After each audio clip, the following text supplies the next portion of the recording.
Amigos de todo el país, ¿qué tal? ¿Cómo están? Muy buenas noches y bienvenidos a la edición central de Info TNU. Hola Andrea, buenas noches. ¿Qué tal? Muy buenas noches. Vamos a los principales títulos de la jornada.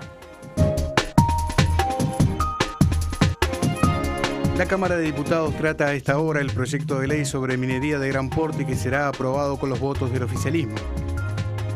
El gobierno presentó hoy el Plan Social y de Seguridad, denominado 7 Zonas. Incautaron un enorme arsenal en una casa de la ciudad de Las Piedras. La policía cree que en el lugar vendían armas a los delincuentes. El presidente de la República afirmó que el consumismo es como una enfermedad de masas y lo definió como esclavitud contemporánea. El ministro de Economía, Fernando Lorenzo, destacó las mejoras que logró el país al reducir riesgos macroeconómicos y aseguró que hoy no existen preocupaciones sobre el pago de la deuda o el financiamiento del gasto. Los precios al consumo registraron una suba mensual de 1.04. El registro interanual de inflación pasó de 8,75 en julio a 8,86 al cierre de agosto. Uruguay entrenó hoy en doble horario y mañana viaja a Lima para enfrentar a Perú por las eliminatorias. En el espacio de análisis internacional nos visita nuestro corresponsal en Brasil, Francho Barón. Bien, esta sí que es una información de último momento porque la Cámara de Diputados acaba de aprobar el proyecto de minería de gran porte. Sí, con los votos del Frente Amplio, el apoyo del Partido Independiente y también de legisladores del Partido Nacional, se dio esta votación que ya tiene la votación de la Cámara de Senadores, pero nos vamos al móvil en vivo. Allí está Juan Carlos Yacosa en el Parlamento. Buenas noches, Juan Carlos. ¿Qué tal, Andrea, Pepe? Muy buenas noches para todos. Como ustedes decían, hace minutos nada más terminó la sesión de la Cámara de Representantes, donde se aprobaron las modificaciones que venían desde el Senado del proyecto de ley de minería de gran porte. Definitivamente fue 52-82, esa es la votación oficial. Fue toda la bancada del Frente Amplio con legisladores del Partido Independiente y también algún legislador del Partido Nacional como Gustavo Borsari, que levantó la mano para apoyar estas modificaciones y darle sanción definitiva a esta iniciativa. Se autodesalojó de la barra, por decirlo de alguna forma. Había decenas de personas a favor de este proyecto que expresaron su alegría una vez aprobada, por lo cual aplaudieron, festejaron y se retiraron de las barras. Reiteramos, decenas de personas, pero también decirles que el grupo de productores, como por ejemplo la zona de Cerro Chato, que está en contra de este proyecto de minería de gran porte, estará presentando algunos recursos ante la Suprema Corte de Justicia, pero también va a estar promoviendo una campaña para juntar firmas para promover un plebiscito derogatorio de esta iniciativa. Les proponemos compartir algunas de las opiniones, tanto a favor como en contra de los legisladores que estuvieron votando hoy en Cámara de Representantes. No es un proyecto que genere ni consenso político ni consenso social, porque no refleja integralmente el acuerdo multipartidario en materia de minería de gran porte, porque hay directrices de ordenamiento territorial que el gobierno iba a enviar antes de un proyecto de ley de estas características para determinar dónde mega minería sí y dónde no, que no se han cumplido, porque para nosotros necesitan más garantías ambientales, necesitan tener una resolución para el canon de los superficiarios, para el canon de los linderos, estímulos para el desarrollo industrial asociado a la minería, que no sea simplemente una minería extractiva, sino también una minería con desarrollo de valor agregado, o sea, industrias radicadas en Uruguay, que le permita extender en el tiempo el proceso de explotación minera. Creemos que es una mala ley para el país en una actividad como la minera extractiva de gran porte que genera daños al medio ambiente, y esta ley tiene algunos aspectos que aún no fueron resueltos, digamos, en el Senado, que hace que el Uruguay no esté preparado para recibir la minería de gran porte. Por ejemplo, el plan de cierre de la mina, dicho por los propios directivos de Aratirí, es con agua de lluvia, que demora aproximadamente 80 años en llenar los cráteres que se van a dejar. No era eso lo que habíamos hablado en la comisión multipartidaria. La comisión multipartidaria dijimos que tampoco tenía exoneraciones tributarias y ahora vemos que hay algunas exoneraciones tributarias encubiertas. Nosotros vamos a acompañar este proyecto, lo habíamos acompañado en la instancia de diputados. Creemos que el Poder Legislativo está aprobando una buena ley porque supone establecer un marco mucho más exigente que el que está vigente en el Código de Minería y en consecuencia, sobre todo, establecer altos niveles de exigencia en lo que tiene que ver con lo ambiental.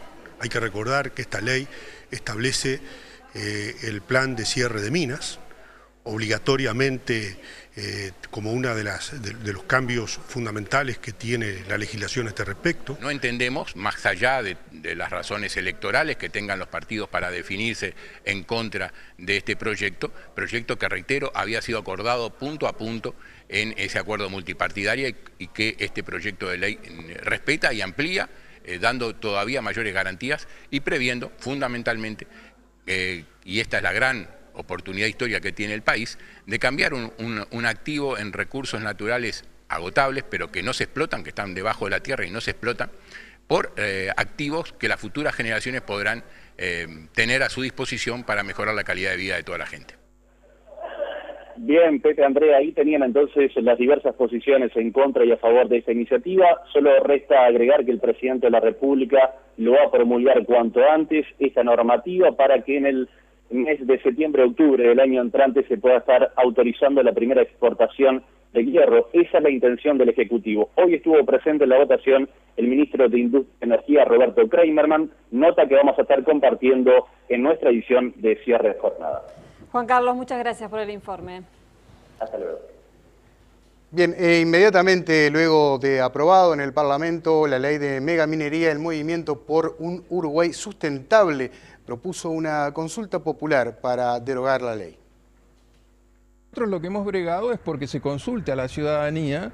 Esto no es una cosa que fuera planteada en las campañas electorales de ninguno de los partidos políticos que están representados en el Parlamento, y entonces esto tiene que ser consultado con la población.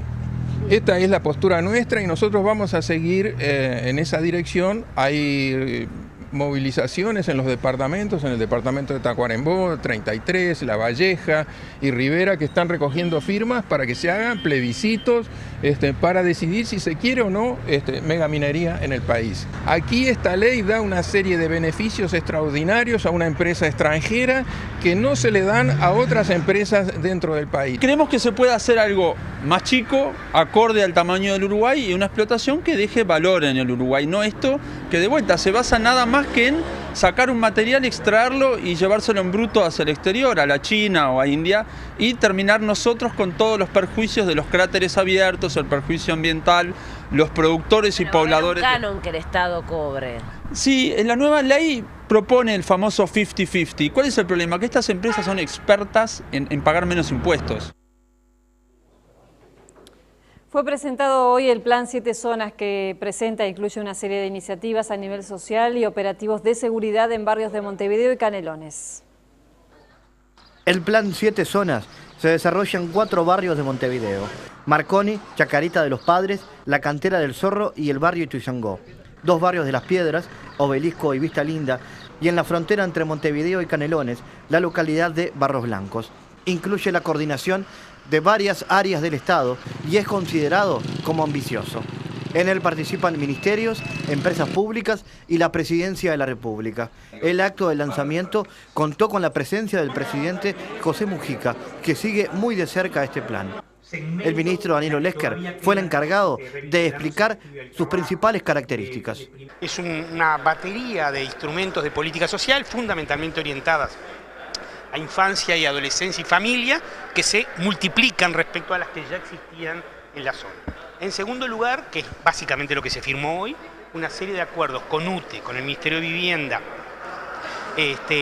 con Hípica Rioplatense y otros que tienen que ver con inversiones para modificar la trama urbana, fundamentalmente senderos, calles, 40 cuadras de iluminación en cada barrio. El plan incluye una mayor presencia policial en varias zonas de Montevideo.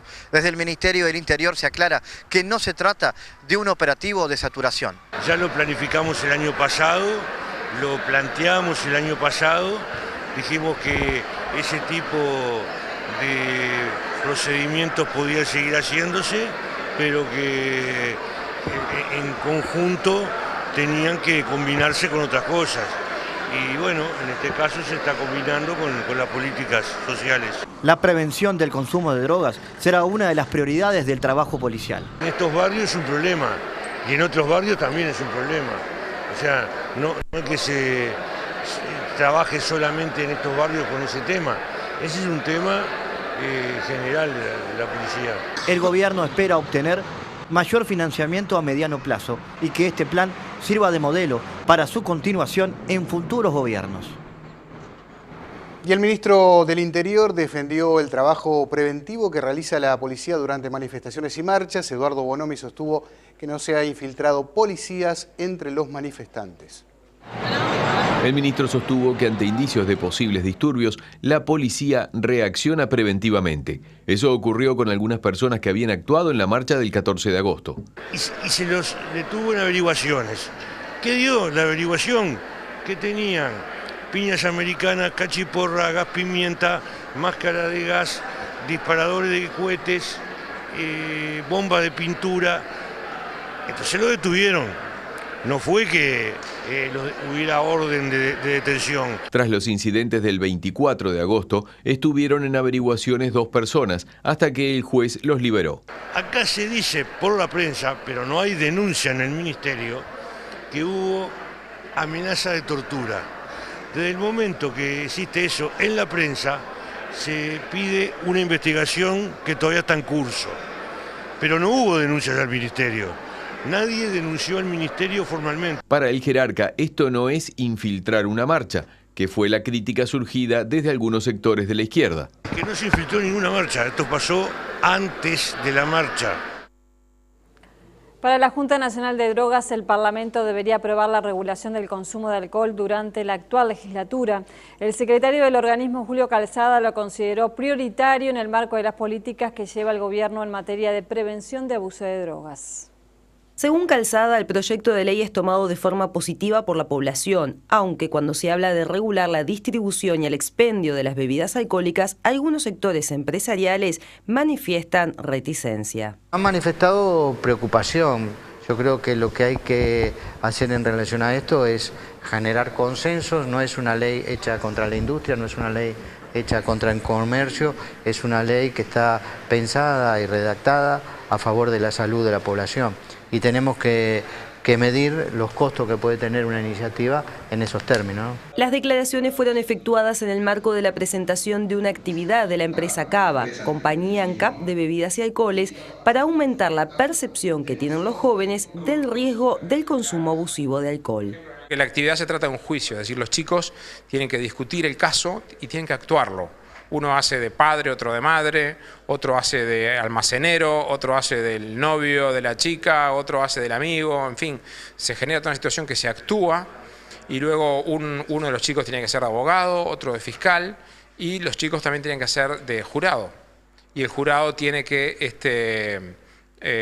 decidir cuál es la sentencia. Y esta actividad genera una reflexión por parte de los jóvenes que los lleva a hacer un montón de preguntas sobre la implicancia desde el punto de vista médico y legal del consumo de alcohol, cosas que ellos no saben, y genera un aprendizaje. Y ese aprendizaje deriva después, bueno, justamente en que conozcan mejor los riesgos del consumo. La experiencia se llevó adelante con 463 alumnos de liceos públicos y privados de Montevideo. Este año se extenderá el programa acercándolo a 3.000 estudiantes. Si el proyecto de ley que regula la producción, venta y consumo de marihuana fuera aprobado por el Senado, el 54% de la población estaría firmando para convocar a un referéndum para derogarlo, según la última encuesta de la empresa Cifra. El 54% de los consultados por Cifra dijo que seguro que sí firmaría a favor de ese referéndum y un 11% manifestó que probablemente sí lo haría. El 27% respondió que no firmaría para derogar la ley y un 4% probablemente no. Otro 4% prefirió no opinar. El 61% de la población está en desacuerdo con el proyecto de ley, mientras que un 28% está a favor, un 11% no opinó. Dividido por partidos, entre los frenteamplistas, las opiniones están divididas. Un 47% está de acuerdo y un 40% en desacuerdo. En el Partido Nacional, el 85% está en desacuerdo y un 10% a favor. En el Partido Colorado, 87% y 6% respectivamente. Recordamos que el proyecto de ley de regulación de la producción, venta y consumo de marihuana tiene media sanción de diputados. La iniciativa, votada el 31 de julio pasado, se aprobó con el voto de 50 diputados en 96 presentes. Ahora el proyecto será tratado en el Senado en el mes de octubre.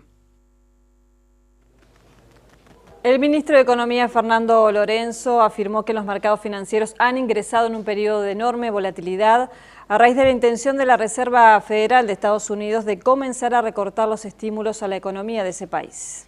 De la República Oriental. Al inaugurar el primer Congreso sobre Banca y Economía de América Latina, el ministro de Economía, Fernando Lorenzo, analizó la situación del mercado financiero internacional, donde el dólar ha registrado en las últimas semanas una apreciación con respecto a casi todas las monedas. Según Lorenzo, se ingresó en un periodo de enorme volatilidad e incertidumbre por la intención del gobierno de Estados Unidos de recortar la inyección de 85.000 millones de dólares mensuales que hace a su economía local. Cuando uno arma una política de intervención tan sofisticada, tan compleja y con tantos resortes de acción con la economía, explicar y tratar de que los actores entiendan la explicación en términos de cada uno de los pasos que pretende seguir de aquí a 1 año, 2 años, la Reserva Federal, a mí me parece sinceramente que no es concebible y que vamos a asistir, por tanto, a enorme volatilidad de los mercados financieros y enorme incomprensión muchas veces de los mercados sobre lo que son los fundamentos últimos de las acciones que va a realizar la Reserva Federal. En este marco, Lorenzo dijo que Uruguay está bien preparado para enfrentar esta volatilidad de los mercados financieros porque en su momento tomó todas las medidas necesarias para evitar problemas y cuestionó a los sectores de la oposición que utilizan el déficit fiscal como único indicador de la economía para analizar la situación general del país. El indicador más relevante en este mundo que se nos va a delinear de aquí para adelante es cuánto van a ser los requerimientos de financiamiento y de cuál va a ser el esfuerzo de ida al mercado que van a tener los gobiernos en un escenario crecientemente competitivo para el acceso a ese financiamiento y con aumento de tasas de interés. No va a importar solo cuál es el resultado fiscal. El Congreso, organizado por la Federación Latinoamericana de Bancos, concluirá este miércoles con una conferencia del vicepresidente de la República, Danilo Astori, sobre la importancia de la estabilidad financiera. Por su parte, en su audición de Radio Uruguay, el presidente José Mujica volvió sobre la temática del consumismo y habló de las consecuencias en la sociedad. El presidente repasó los efectos del consumismo en la sociedad. Los sometidos a la pobreza, al no poder asistir a la feria de alto consumo, caen frecuentemente en un autodesprecio y en una conciencia de exclusión. Estas cosas que explican muchas conductas sociales. Luego sostuvo que todo tiende a transformarse en productos o servicios de consumo, por lo cual apuntó que no es fácil separar el consumo para cubrir las necesidades básicas del consumo inducido por el marketing. Expectativas falsas, creadas por las enormes fuerzas sociales que operan sobre nosotros y que nos hacen perpetuar la sensación de miseria y de injusticia. Y el mandatario ensayó una explicación. Porque en definitiva las personas no necesariamente son independientes cuando van a consumir o a comprar. Mujica volvió sobre la relación entre los conceptos de pobreza, riqueza y felicidad. Pobres son aquellos que precisan mucho, porque quien precise mucho para vivir va a terminar esclavizando su vida. Y ninguna riqueza es más importante que la vida, y la vida significa libertad. Y libertad significa antes que nada tiempo. No es que no haya que trabajar. Y cerró con una sentencia. La esclavitud contemporánea se llama consumismo. Someter el individuo a que viva eternamente comprando y pagando cuotas y que salga de una aventura tras de la otra. ¿Para qué? Para que pueda existir la carrera de la acumulación. Y dijo que la explotación del ambiente para satisfacer las necesidades no resiste el sistema del uso y tiro. El senador del Partido Nacional, Jorge Larrañaga, le pidió al presidente José Mujica que se autorice provisoriamente a UPM incrementar su producción para evitar que la pastera cierre hasta noviembre. Jorge Larrañaga, senador nacionalista, dijo que la detención de la planta de UPM por casi 2 meses generaría un fuerte impacto económico, por lo que es necesaria una solución. Nosotros le planteamos la necesidad de una autorización provisoria, aunque sea para que la producción de la fábrica, de la planta de celulosa, no se vea interrumpida. Porque estamos hablando de miles de puestos de trabajo, en transporte de madera, camiones, producción, por encima de las diferencias políticas que podemos tener gobierno y oposición, nos parece que en algunas cosas es necesario cinchar juntos. Mujica le explicó a Larrañaga que el Ejecutivo analiza la situación de la pastera y que informarán la resolución en los próximos días. Larrañaga considera necesaria una discusión más amplia. Todos los partidos podemos estar contestes en apoyar al gobierno en una situación de estas características para que otorgue la autorización ejerciendo el derecho al desarrollo, a la producción, defendiendo soberanamente lo que son materias primas producidas en nuestro país que generan trabajo para la gente. Recordemos que la empresa UPM pidió autorización para aumentar su producción de pasta de celulosa en 200.000 toneladas. La Comisión Administradora del Río Uruguay, organismo binacional, tiene plazo hasta mediados de septiembre para pronunciarse por este tema. Según el último sondeo de la consultora Factum, el Frente Amplio supera por 1 punto la intención de voto de los demás partidos políticos. De acuerdo a la última medición de julio-agosto, el 43% de los encuestados dijo que votaría por el Frente Amplio, el 25% por el Partido Nacional, el 17% el Partido Colorado, 2% Partido Independiente y 1% Asamblea Popular. El 6% de los consultados por Factum dijo no tener definido su voto y otro 6% afirma que votará en blanco o anulado. En la comparación con el segundo trimestre del año, el Frente Amplio baja 1 punto. Recordamos que tenía 44%. Los nacionalistas crecen 1 punto, ya que tenían 24%, y los colorados suman 2 puntos, ya que poseían 15%. También baja 1 punto porcentual la cantidad de votantes en blanco o indecisos, era 13%. Con respecto a la interna del Partido Nacional, Factum indica que Larrañaga recoge el 52% de la intención de voto de los encuestados. El diputado Luis Lacalle Pou, 34,8%, el senador Sergio Abreu, 8%, y el senador Jorge Saravia, 3,2%. Efectivos de Canelones hallaron más de 40 armas en una vivienda en la ciudad de Las Piedras en un operativo en el día de hoy. Un hombre de 63 años sin antecedentes penales fue detenido e interrogado sobre la procedencia del arsenal y en horas de la tarde fue dejado en libertad. La policía maneja la hipótesis de que las armas fueron hurtadas porque tienen los números de serie borrados. Responsables de la jefatura de Canelones piden a la población que quienes hayan sufrido un robo de estos elementos concurran a identificarlas. Y están paralizadas las obras de la nueva cárcel de Rocha. Los trabajadores reclaman a la empresa adjudicataria de la obra incumplimientos en los acuerdos salariales. Fernando Mego tiene más detalles. Las obras en construcción de la nueva cárcel para el departamento de Rocha están paralizadas y los trabajadores de la construcción están ocupando el lugar. Venimos desde el mes de octubre, para hacer un resumen, intentando negociar con los trabajadores, con la empresa, por un cambio de categoría, de un retroactivo que quedó pendiente.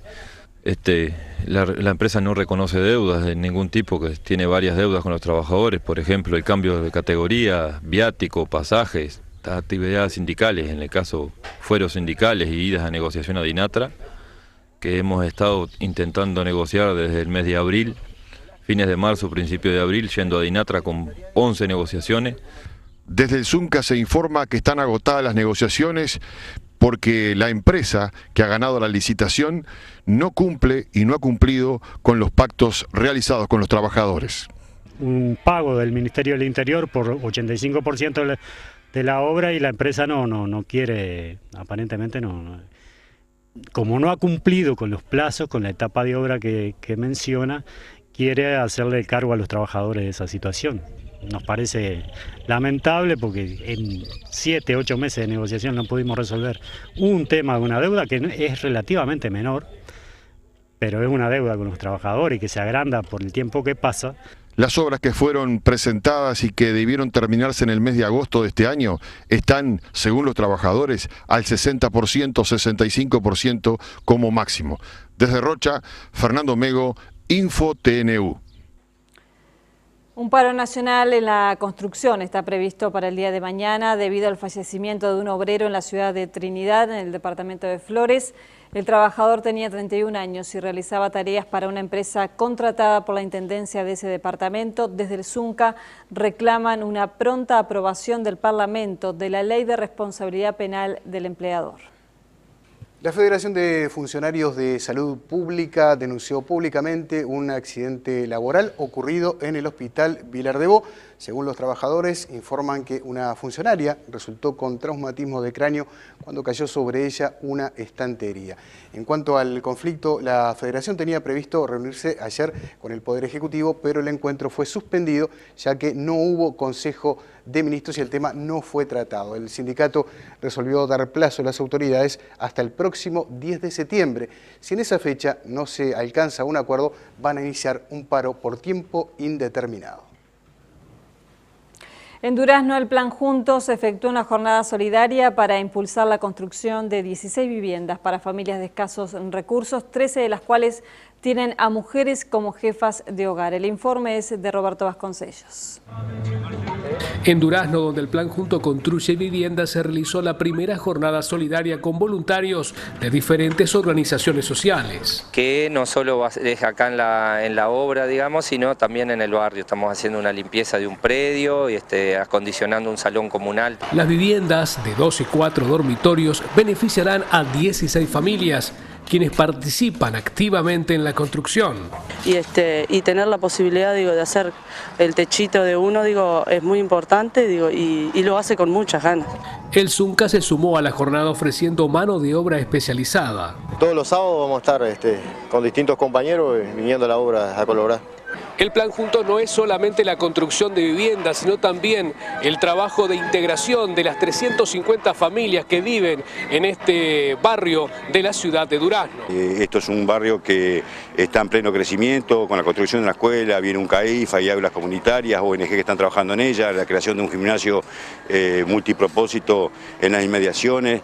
Y aparte se agrega también el seguimiento a las familias en lo que tiene que ver con la salud, la educación, la recreación. Y desde el plan dando respuesta a todo eso. Esa es la diferencia, o sea, no es solo la construcción de la vivienda, sino todo lo vinculado a las problemáticas y a las necesidades del barrio que nosotros trabajamos. Se espera que a principios del año que viene las obras estén culminadas y las familias puedan disfrutar del techo propio. Desde Durazno, Roberto Vasconcellos, Info TNU. Las facultades de Ciencias y Química trabajan en la creación de un laboratorio móvil con el fin de acercar la ciencia a todos los niños del país. Las facultades de Ciencias y Química procuran la instalación en nuestro país de un laboratorio móvil para despertar la vocación por la experimentación desde la niñez. Bailab será el nombre de ese laboratorio y va a permitir despertar el interés por la ciencia desde preescolares hasta adolescentes de sexto de secundaria. Además, brindará la posibilidad de experimentar en familia entre padres e hijos de todo el país. Al ser móvil, podrá trasladarse a lugares del interior que no tienen fácil acceso. Hoy en día, la Facultad de Ciencias tiene un programa de visita abierto que recibe a unos 3.600 escolares por año. A todo esto, los decanos de la Facultad de Ciencias, Juan Cristina, y de Química, Eduardo Manta, viajaron a México para conocer la experiencia que se desarrolla en ese país con los laboratorios móviles. Se aspira a lograr un trabajo conjunto de las dos instituciones educativas a partir de las experiencias llevadas adelante en México.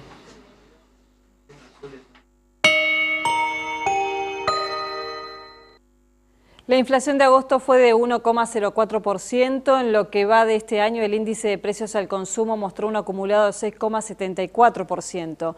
Si se tiene en cuenta los últimos 12 meses del año, el IPC acumulado resultó en 8,86%. El informe presentado por el Instituto Nacional de Estadística indica que entre febrero y mayo hubo una caída en la inflación. Seguidamente, entre junio y agosto, la suba de los precios fue constante. El rubro educación, alimentos, bebidas no alcohólicas y bienes y servicios diversos fueron los que presentaron más aumentos. Otro dato económico, en este caso las solicitudes de exportaciones que crecieron 4,9% respecto al año anterior. El Instituto Uruguay 21 informó que las solicitudes de exportación de bienes sumaron 908 millones de dólares en el mes de agosto. Con este incremento, las ventas al exterior alcanzaron los 6.480 millones de dólares en lo que va del año, lo que representa un aumento de 4,8% en comparación con igual periodo del año pasado. En el acumulado del año, Brasil se mantiene como primer destino de exportaciones de bienes y servicios, seguido de China, la zona franca de Nueva Palmira y en cuarto lugar Argentina, tras una baja de 5,8%. Entre enero y agosto, los incrementos más llamativos entre los principales destinos de bienes fueron Egipto, que se multiplicó 18 veces respecto al año pasado, Túnez y Holanda. En tanto, las mayores bajas se dieron a Rusia, Chile y Venezuela.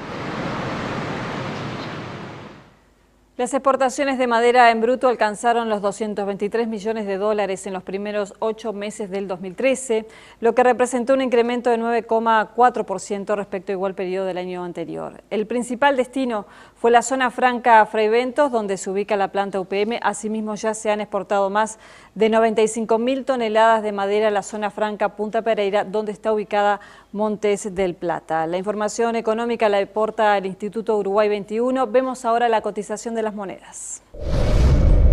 La cotización de la moneda es una presentación del Banco República, el banco del año. Subió el precio del dólar, que en la compra cerró a 22.35 y en la venta 22.90. También subió el dólar interbancario billete a 22,666. Se mantuvo sin variantes el peso argentino, 2.05.305. Subió el real, 8.60.1010. Y no tuvo cambios la cotización del euro billete, 29.25 en la compra, 30.35 en la venta. La unidad indexada al alza, 2,6498.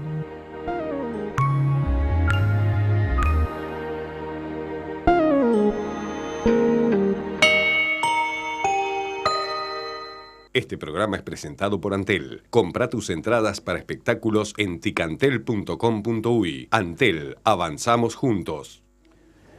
Y en medio de la tensión por la situación en Siria, Israel probó hoy armas que fueron detectadas por radares rusos y provocaron alarma en la comunidad internacional.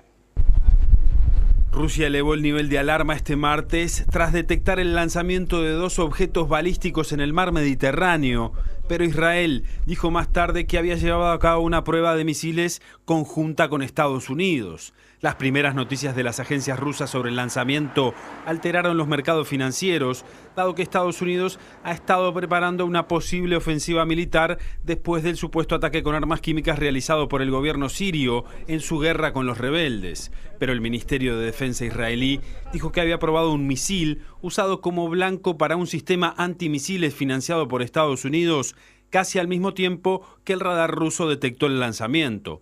A su vez, el portavoz del Ministerio de Defensa ruso dijo que la trayectoria de los objetos fue desde la parte central del mar Mediterráneo hacia la parte oriental de la costa mediterránea. El portavoz dijo que el lanzamiento fue detectado por una estación de radar de aviso temprano en Armavir, cerca del Mar Negro, que está diseñada para detectar misiles desde Europa e Irán. 5 destructores estadounidenses y un barco anfibio están en el Mediterráneo, preparados para los posibles ataques contra Siria con misiles, lo que ha generado una alta tensión en toda la región.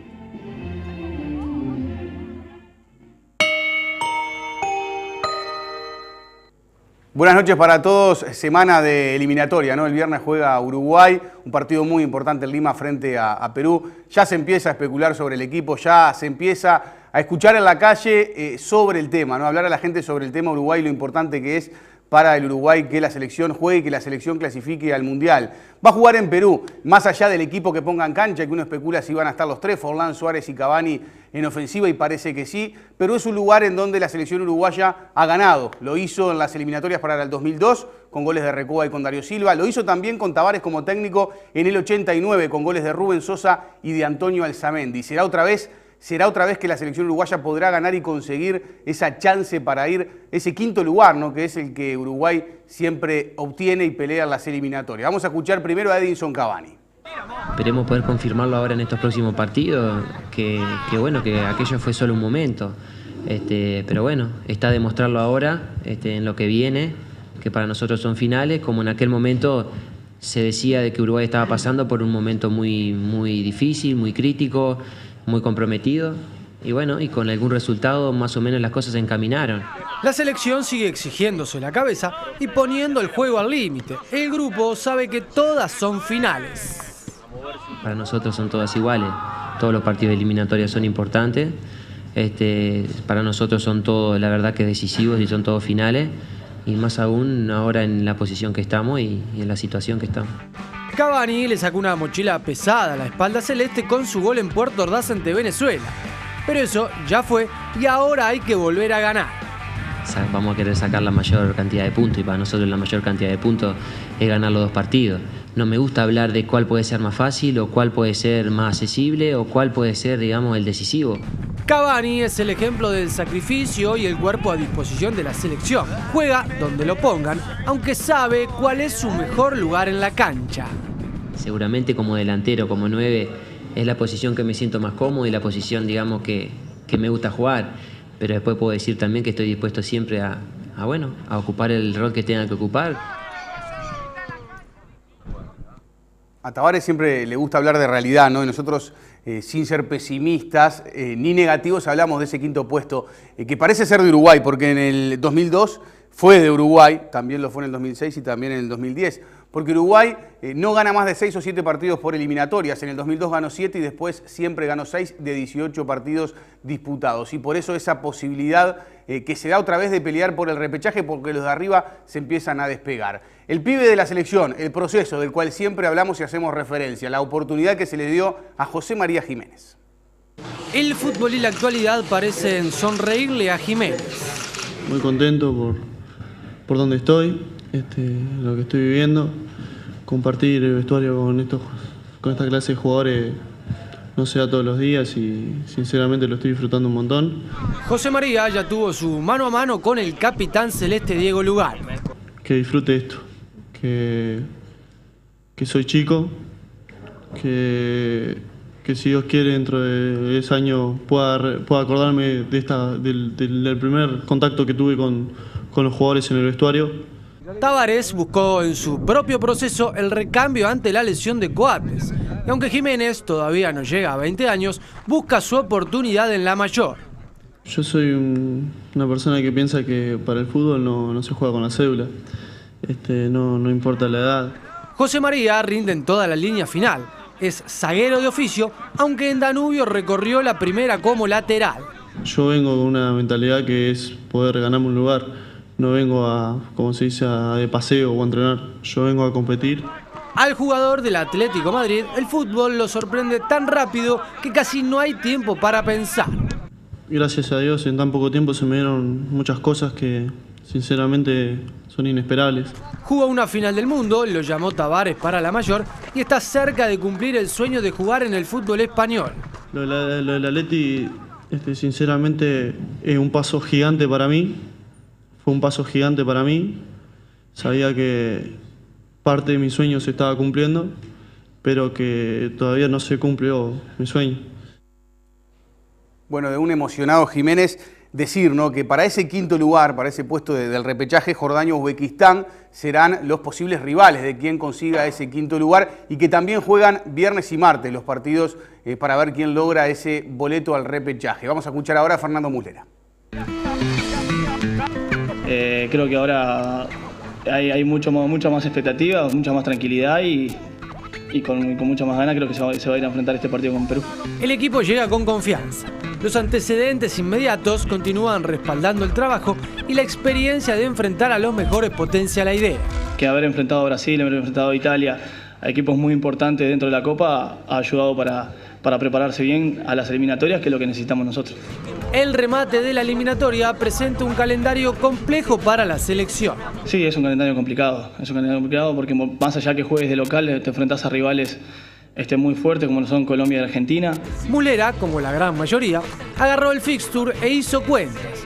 Para el uno celeste, con 7 puntos, es posible pensar en Brasil. Creo que con 7, 8, pero 7, creo que con 7 estamos ahí, pero no sé, lo importante son los 3 que vienen, son los primeros que tenemos por delante, jugando en Perú, en un estadio ya muy difícil, sabiendo que tenemos después 2 de local que depende todo de nosotros.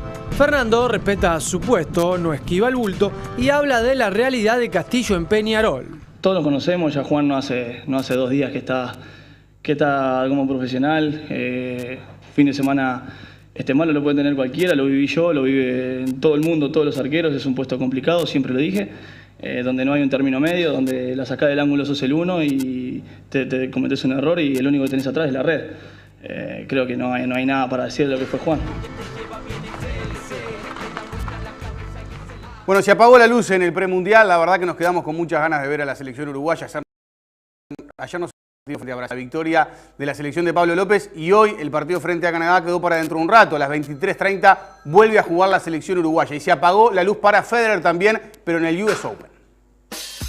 Vamos a ver imágenes de lo que fue entonces la eliminación de Roger Federer, que quedó eliminado por el español Tommy Robredo, que va a jugar frente a Nadal, en lo que serán los cuartos de final. También ganó Mijael Jasny, hace un ratito eliminó a Hewitt, y Djokovic también sigue en el US Open. Ayer había quedado eliminado Pablo Cuevas junto con Ceballos, se había quedado en el primer partido eliminado en singles, y ayer quedó en dobles eliminado entonces el uruguayo Pablo Cuevas. Pero ahí está entonces, ¿no? Lo principal, la noticia principal, que ustedes lo veían en la foto: Roger Federer eliminado del US Open.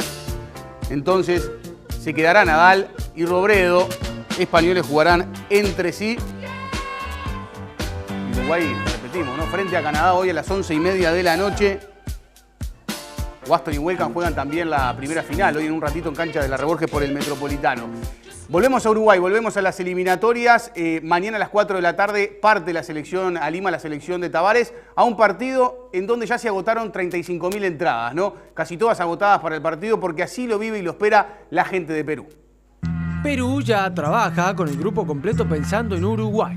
La selección de Marc Arián tiene bien claro el objetivo. Estamos en estas últimas instancias en la cual ya depende de nosotros mismos y creo que todo el grupo está mentalizado y ilusionado con esta clasificación, ¿no? El zaguero Zambrano es la ausencia que tendrá el cuerpo técnico uruguayo para solucionar, aunque el lugar parece ser para Cristian Ramos. Como equipo Uruguay se ha consolidado en los últimos años mucho.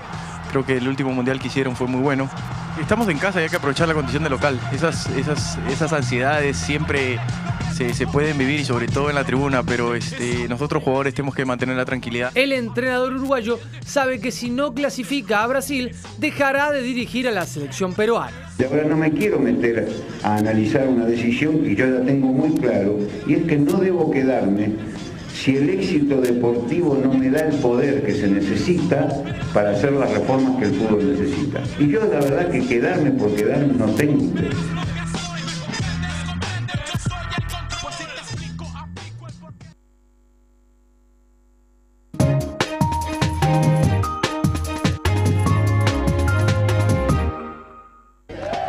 Esta jornada mundial de la juventud ha estado marcada por la lluvia, el frío y también por una cierta falta de organización. Después de esta gran reforma, las gradas del nuevo Maracaná podrán recibir hasta 80.000 personas. Río de Janeiro le tomará este jueves el relevo a São Paulo en una nueva manifestación que promete ser multitudinaria. La ocupación del complejo de Cayú representa la antesala de la toma de un complejo aún más delicado que este, el de Maré, que hoy continúa siendo un fortín del narcotráfico carioca. La carga emotiva de esta visita del Papa Francisco a la pobre favela de Varginha en la zona norte de Río ha sido brutal. Desde Río de Janeiro, Francho Barón, Info TNU. Solo a modo de una brevísima presentación de nuestro corresponsal en Brasil, Francho Barón. Hola Francho, buenas noches. Saludos Pepe, ¿qué tal? Un gusto tenerte por acá. Igualmente. Un gusto saludar a un prestigioso colega, a una gran persona que nos está visitando. De él estamos sacando mucha experiencia en cuanto a su trabajo como corresponsal, comenzado hace ya ¿cuántos años, Francho? Pues como corresponsal ya más de 15 años, Comencé, mi primera plaza fue en Bruselas, donde cubrí información internacional, principalmente centrada en la actualidad de la Unión Europea.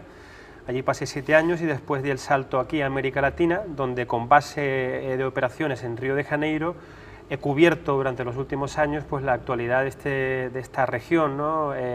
Por todos los países. ¿Cómo fue ese salto de Europa a Sudamérica y particularmente a Brasil? Bueno, ese salto fue básicamente motivado por un cansancio enorme, ¿no? De la cobertura de una información tan burocrática, ¿no? y tan técnica como es la información de la Unión Europea. Necesitaba hacer un periodismo un poco más centrado, un poco más de terreno, ¿no? Basado en las experiencias de la gente, salir a la calle, conversar con personas, cubrir cosas en definitiva más reales. En Bruselas nos dedicábamos a teorizar prácticamente cada día, ¿no?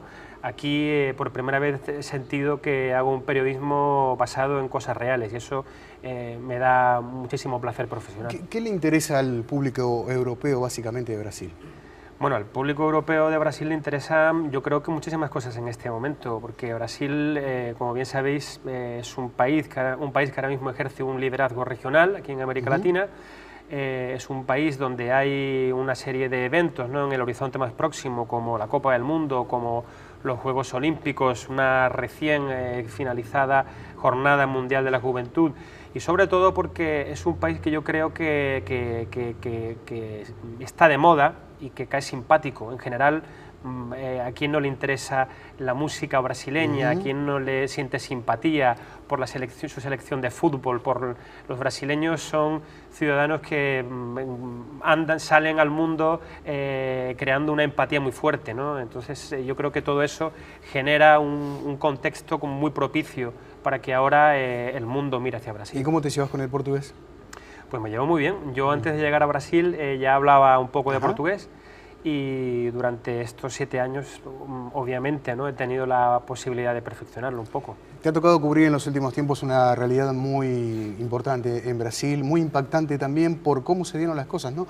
Una suerte de asonada popular que comenzó con algunos reclamos vinculados al boleto estudiantil y que luego fue pasando a mayores. ¿Cómo viviste o cómo estás mirando con esta retrospectiva que te permiten estos 2 meses apenas que han pasado de estos hechos? Bueno, yo creo que esto ha sido muy sorprendente para todos, ¿no? Un momento sin duda histórico, un momento sin duda alguna, histórico, un momento que ha marcado un antes y un después en la reciente historia del país. Yo creo que el gobierno actual se sentía muy cómodo. Como bien sabes, Brasil y los brasileños proyectan una imagen de ser un pueblo muy conformista, gente que raramente se levanta para rebelarse contra una situación de injusticia. Como bien sabéis, Brasil es un país en el que se registran enormes desigualdades sociales históricamente y nunca se había producido, ¿no? Por lo menos hasta los analistas señalan, ¿no? Aquella época de Fernando Collor de Mello, claro. Pero desde entonces no habíamos visto unas masas como las que hemos podido presenciar en los últimos 2 meses saliendo a la calle en masa para protestar, en definitiva, contra el sistema, contra los políticos, contra una situación genérica que no va bien y que no colma las expectativas. Y por lo tanto es algo que nos sorprendió muchísimo, no solo a mí, ¿no? Sino a todos los compañeros que estábamos trabajando como corresponsales en Brasil. Los primeros días todos observábamos un poco esos movimientos que se estaban produciendo en São Paulo con curiosidad, sin calibrar exactamente si aquello realmente tiene una envergadura seria, considerable. Pero ya cuando llegó el día en el que salieron en todo Brasil más de 1 millón de personas a la calle, fue cuando la constatación clara de que estábamos ante un momento histórico y ante el que sin duda alguna el gobierno se ha visto forzado, ¿no? A reaccionar al menos prometiendo medidas que hasta ese momento eran impensables. Llamativo además porque los índices de popularidad de Dilma Rousseff eran muy altos comparados con los que tuvo en su momento Fernando Collor de Mello. O sea, hay una diferencia abismal. Eso también fue un hecho que llamó mucho la atención. Bueno, tenemos dos momentos. El primero, en el momento del estallido de estas grandísimas manifestaciones, en el que progresivamente, a lo largo de una serie de días, vemos como la popularidad de la presidenta Dilma Rousseff se desploma brutalmente, cae en picado brutalmente. Esto ha dado un pequeño giro en las últimas semanas, hemos visto cómo ha vuelto a repuntar de una manera muy tímida y sin duda alguna ella tendrá que estar muy atenta a lo que suceda en el próximo año. No olvidemos que el año que viene, en octubre del año que viene, se celebrarán elecciones presidenciales en Brasil. Todavía no sabemos cuál va a ser el candidato del Partido de los Trabajadores, pero previsiblemente Dilma Rousseff se presentará a un segundo mandato y por lo tanto ella está ahora mismo en un momento muy delicado en el cual, si no mide muy bien sus pasos y toma las decisiones adecuadas, corre el riesgo del Partido de los Trabajadores de perder las elecciones.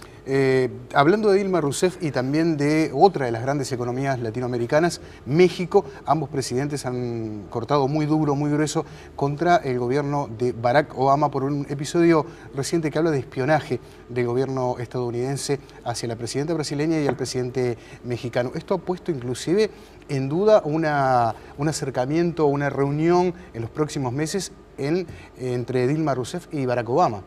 Bueno, efectivamente, porque estos hechos de los que hablas no son para nada algo leve, ¿no? Algo liviano, algo que no tenga importancia. Estamos hablando de una serie de pinchazos a las comunicaciones privadas de una presidenta de un país como Brasil. Pinchazos a su teléfono móvil, a sus mensajes de celular, a su propio correo electrónico. Hemos sabido que Dilma Rousseff no usaba en los últimos meses, por lo menos, un teléfono criptado ante la posibilidad de este tipo de actividades de espionaje. Ella utilizaba un celular absolutamente convencional, como el que podemos usar nosotros, y por lo tanto todavía no está confirmado al 100%, pero hay serios indicios de que el gobierno de Estados Unidos ha tenido acceso directo a los contactos privados de la presidenta, como te digo, de un país como Brasil, con su entorno más cercano y posiblemente con otros líderes del mundo. Es decir, no es algo, no es una tontería y sin duda alguna es un motivo más que sobrado para que Brasil pueda replantearse muy seriamente sus relaciones bilaterales con Estados Unidos. Ella ha pedido explicaciones convincentes y por escrito hasta el final de esta semana a la Casa Blanca. Si no las recibe o si las explicaciones que recibe no le conforman o no colman sus expectativas, seguramente habrá un cambio de actitud. Claro. ¿Qué se sabe o qué llega de Uruguay a Brasil? Bueno, de Uruguay a Brasil yo creo que en términos de actualidad llegan temas tan llamativos e interesantes como por ejemplo el debate que hay en torno a la legalización de la marihuana o el asunto del matrimonio homosexual, pero yo creo que también interesa mucho la figura, el perfil del presidente Pepe Mujica, ¿no? Un tipo sin duda alguna con una personalidad arrolladora, un tipo que no pasa desapercibido, y esto siempre suele estar en la pauta informativa de los medios brasileños cuando hablan de Uruguay. Francho, un gusto tenerte acá. Es difícil entrevistar a un colega, a un amigo, pero bueno, en este caso queríamos tener una visión de esa mirada tuya hacia Brasil, hacia Sudamérica y en particular Uruguay. Nos quedará tiempo para seguir charlando en otro momento, ¿te parece? El gusto ha sido mío. Bueno, gracias por la invitación. Un placer tenerte por acá. El saludo también para Susana Mangana, porque este es su espacio. Susana está viajando en estos momentos hacia Medio Oriente. Seguramente la semana próxima estaremos en contacto con ella. Ahora sigue Andrea con más Info TNU.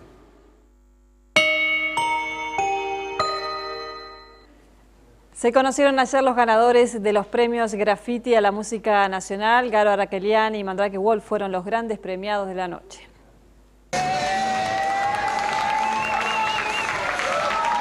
Estrenando espacio nuevo en el Auditorio del Sodre en lugar del Teatro Plaza, se realizó este lunes la ceremonia anual de entrega de los premios Graffiti.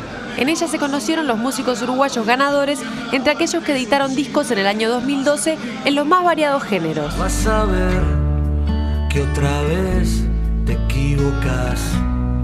Como era previsible, los favoritos de la noche fueron Garo Arakelian por su primer disco solista titulado Un Mundo Sin Gloria y Mandrake Wolf y sus terapeutas por el disco Monstruo. Garo obtuvo premio a Mejor Compositor del Año y Mejor Álbum Solista Masculino, mientras que el disco de Alberto Wolf fue premiado con el máximo galardón, el de Álbum del Año 2012, pero también fueron premiados sus productores Guillermo Berta y Daniel Yaques, así como ganó también Mejor DVD Musical por su edición 25 años en vivo. También muy reconocido en la noche fue el Cuarteto de Nos, ganando el Grafite a Mejor Álbum Pop por su disco Porfiado y Tema del Año por su canción Cuando Sea Grande, tanto en la votación del jurado como en la del público. El mejor álbum de rock fue para Agua y Sal de la Triple Nelson y como mejor videoclip fue elegido 1987, Canción de Campo junto a Jorge Drexler, cuyo video fue realizado por Martín Rivero y Matías Paparamborda. Julieta Rada fue premiada como mejor álbum de solista femenino y en esta edición el premio a la trayectoria fue para Los Olimareños. Por su parte, No Te Va a Gustar ganó 2 de las categorías de voto popular, Artista del Año y Tema del Año, por su canción A las 9, y obtuvo el premio del jurado a Mejor Álbum en Vivo por su DVD titulado Público. Con shows en vivos de artistas como Gia Love, Socio y el Cuarteto Vocal La Otra, se realizó esta ceremonia que demostró la versatilidad del Auditorio Nacional del Sodre y el encuentro de los músicos uruguayos en un evento anual que ya se ha consolidado. Y en cine, el filme uruguayo Whisky fue elegido como la mejor película latinoamericana de los últimos 20 años. Celebrando el aniversario del Festival de Valdivia de Chile, se unieron representantes de toda la región para elegir las 10 películas esenciales del continente. En primer lugar de la lista posicionaron a La Uruguaya, dirigida por Juan Pablo Revela y Pablo Stoll, que fue editada en 2004. En segundo lugar se ubicó Luz Silenciosa, del mexicano Carlos Reigadas.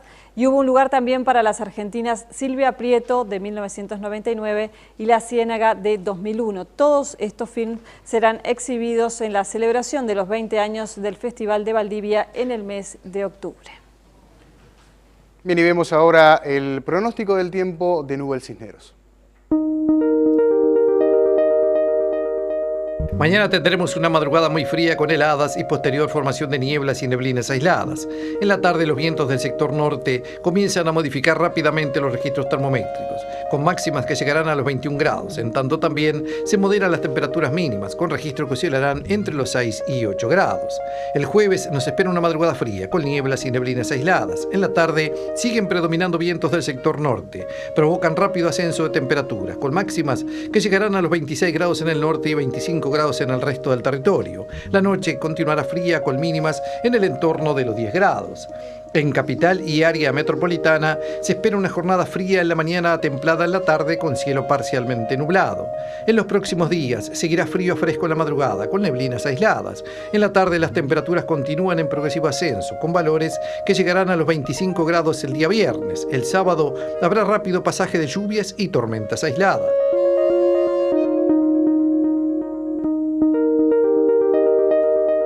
Mañana comenzará un paro de 24 horas de la Unión Nacional de los Trabajadores de la Seguridad. Comenzará el miércoles a la hora 22, se extenderá hasta las 22 horas del próximo jueves 5. Sí, y ese día van a estar marchando hacia la Dirección Nacional del Trabajo, la DINATRA. Reclaman, entre otros puntos, un salario básico de 20.000 pesos y también presentismo, partidas por presentismo y nocturnidad. Nos vamos, señora. Ya viene Gran Reserva. Que pasen ustedes muy bien. Hasta mañana.